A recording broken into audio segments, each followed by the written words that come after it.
नवोपश्री नियुक्ती महाराज नामदास, श्री कैलासबाबू कोते, श्री विजय कोते, उपस्थित या ठिकाणी व्यासपीठावर अनेक सर्व मान्यवर, समोर उपस्थित असलेले सर्व वारकरी संप्रदायाचे बंधू भगिनी, खरं तर आयुष्यात पहिल्यांदा मी अशा संमेलनामध्ये आणि तेही उद्घाटक म्हणून आलोय.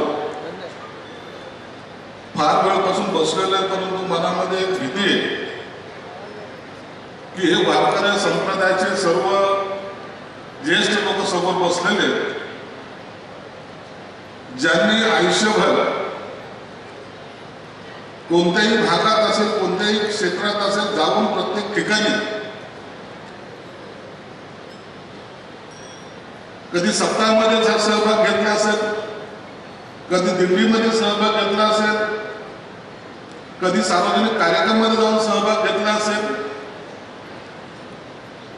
आणि ज्यांचं काम दरवेळेला समाज प्रबोधन करणं आहे, त्यांच्यासमोर बोलणं फार अवघड आहे.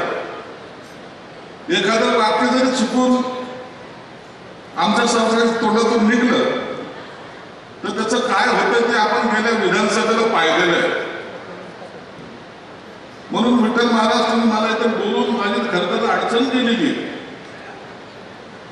आता माझ्यासारखा माणूस हे संप्रदाय बोलणं हे थोडंसं अवघडल्यासारखं वाटायला, म्हणून विखे पाटलांनी सर्व सांगितलं आणि त्यांनी जे सांगितलं तेच माझं मत असं समजून चाललं.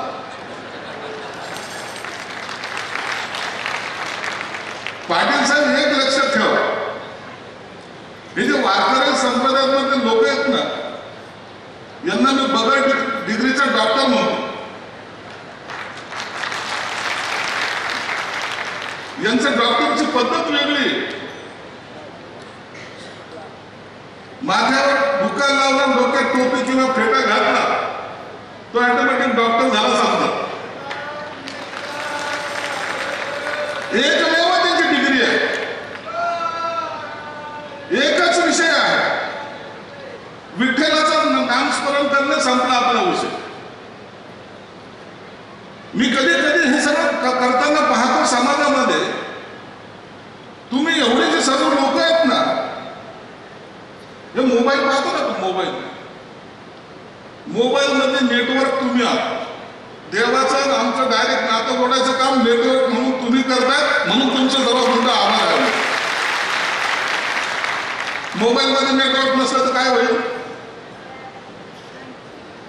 कुणाची संपर्क साधला जाणार, आणि हे महत्वाचं काम तुम्ही लोक करताय.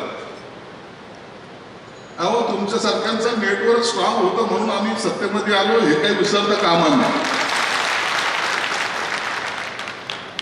कोणी किती काम केलं, कोणी काय केलं, परंतु वारकरी संप्रदायाची ताकद एक ठिकाणी आल्यानंतर काय चमत्कार घडतो ना, हे त्या सगळ्या भागातल्या लोकांना एकदा विचारा. वारकरी संप्रदाय एक झाला म्हणजे झाला, मग माहितीची सत्ता आली, मग कुणी आणली, काय आणली, त्यापेक्षा वारकऱ्यांनी आणली हे महत्वाचं आहे. आणि ते आमच्या एकनाथ शिंदे साहेबाला कळत होतं. नाव एकनाथ असल्यामुळे ते मोटरसायकलवर तुमच्या सगळ्या दिंडीमध्ये मोटरसायकलवर फिरत होते.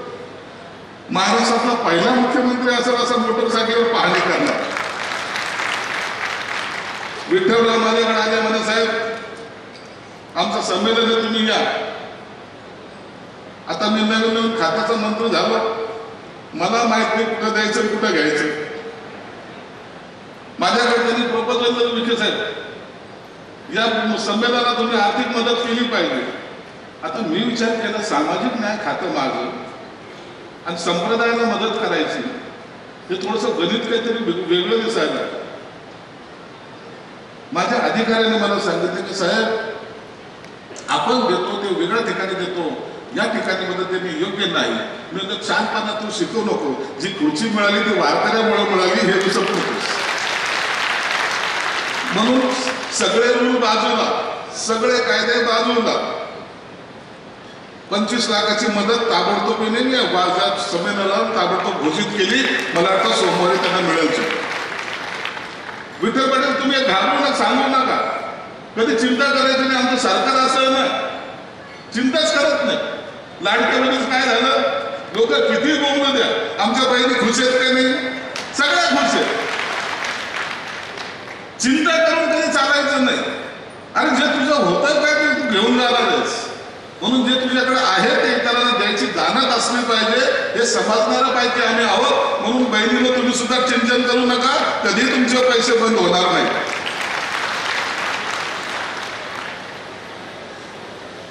मी 25 लाख रुपये दिले, तातडीने देऊन टाकले. आल्यानंतर मी पाहत होतो, एकाने सांगितलं की साहेब तुम्ही दिंड्याला सर्वांना 20,000 रुपये दिलेले आहेत. एवढ्या दिंड्या झाल्या, एवढ्या बाकी आहेत, 4-5 बाकी आहेत, त्यांना दिलं तर बरं होईल ना.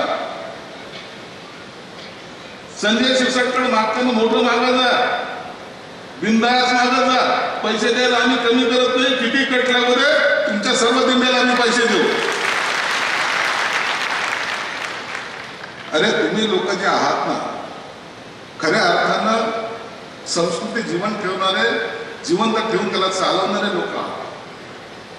मी आताच जे पाहिलं, विठ्ठलरावची पत्नी कॅन्सरने गेली, तरी त्यांनी त्याचा पिंड सोडलेला नाही. एवढं त्याग करणारे तुम्ही लोक आहात. आणि तुमच्यासाठी देताना आम्ही हात आकडता घ्यायचं, हे कधी शक्य होणार आहे? हे कधीच शक्य होणार नाही. आमच्याकडे हे पाप सुद्धा होणार नाही. या माया मावल्या कुठून आल्यात सगळीकडे येतो. आम्ही जेव्हा दिंड्या पाहतो, दिंड्यामध्ये ते सर्व पुरुष मंडळी असतील, स्त्री असतील, लहान मुलं असतील, जेव्हा पायी जातात ना, तर आम्ही फक्त मनातल्या मनात विचार करतो, गाडीतला AC जर 10 मिनिटं बंद झाला तर आम्हाला कसं तरी होतं. आणि हे वारकरी हजारो किलोमीटर पायी जातात. पायात कुणाच्या चप्पल नसते, कुणाच्या डोक्यावर गाठोडं, पायात चप्पल नाही, तरी ती जात असते, ती मायमाऊली जात असते, तो माणूस जात असतो, विठ्ठल नामाचं स्मरण करतात. अरे इतकं भाग्य त्यांच्या नशिबी आहे. आम्ही जर 5 किलोमीटर जरी चाललो ना, दुसऱ्या दिवशी आम्ही हॉस्पिटलला असतो. ही आमची अवस्था आहे. मग जी संस्कृती जपायचा प्रयत्न करताय, ज्या संस्कृतीला ते ठेवा म्हणून पाहताय, प्रत्येकाच्या ठिकाणी कुठेही सत्तामध्ये आम्ही राजकीय लोक आहोत. वर्षभरामध्ये जवळपास 365 दिवस जे असतात ना, त्यातले 200 दिवस मी सत्तामध्ये असतो. ते यासाठी की मी पाहत असतो माझ्या मतदारसंघामध्ये बजारनगरला पाहतो, मी आजही सत्ता चालू असतो. मी पाहत असतो की लोक आता त्या धार्मिकतेकडे चाललेले आहेत. तुम्ही किती कमवलं यापेक्षा तुम्ही किती जमवलंय, तुमच्याकडे पुण्याची साठा किती आहे हा आज पाहिला जातो. उगाच नाही. वारकरी संप्रदायाचे लोक आता ज्या दिंड्या निघत आहेत, पहिल्या कमी वाटायच्या, आज पाय ठेवायला जागा नाही, एवढे जे काही समुदाय सुरू झालेला आहे, लहान मुलापासून वयोवृद्धापर्यंत. खरं तर तुमचा मी मनापासून आभार मानतो की तुम्ही ही संस्कृती टिकून ठेवताय. मी याच्यातला ज्ञानी नाही, परंतु एकच माझ्याकडे लक्षात येत आहे, हे लोक आपल्या समाजासाठी आपलं तन धन सोडून प्रत्येक ठिकाणी जाऊन ज्या टायमाला प्रबोधन करतात, त्या टायमाला खऱ्या अर्थानं प्रत्येक माणसाशी त्यांचा असलेला संबंध इतक्या चांगल्या पद्धतीने जपतात. मला तुमचं मनापासून कौतुक करावंसं वाटतं. आज हे 13वं संमेलन या ठिकाणी होत असताना नाशस्ती आहे, अनेक जण तिकडे त्या ठिकाणी गेलेले आहेत. तरी मी विठ्ठल पाटलांना सांगेन, यापुढे कोणत्याही अशा धार्मिक कार्यक्रमामध्ये हे सरकार, विखे साहेब असतील, आम्ही असो, हे आम्ही तुमच्या पाठीशी आहोत. आमचं धर्म टिकला तर आम्ही टिकू. राजसत्ता आणि धर्मसत्ता हे कधीतरी एकत्र आले पाहिजे, हे आमचं काम होत आहे. जर राज्यसत्ता जर कोणी जर म्हणत असेल की आम्ही हुकुमशाही पद्धतीवर चालू शकतो, तर ते कधी होणार नाही, जो पण धर्मसत्ता त्यांच्याबरोबर जोडल्या जाणार नाही. म्हणून धर्मसत्ता कधीही राजसत्तेबरोबर असते आणि राजसत्ता ही धर्मसत्तेबरोबर असली पाहिजे, हे मानणाऱ्यापैकी आम्ही आहोत. म्हणून आज आलेल्या विविध भागातून आलेल्या सर्वांचं मी मनापासून स्वागत करतो.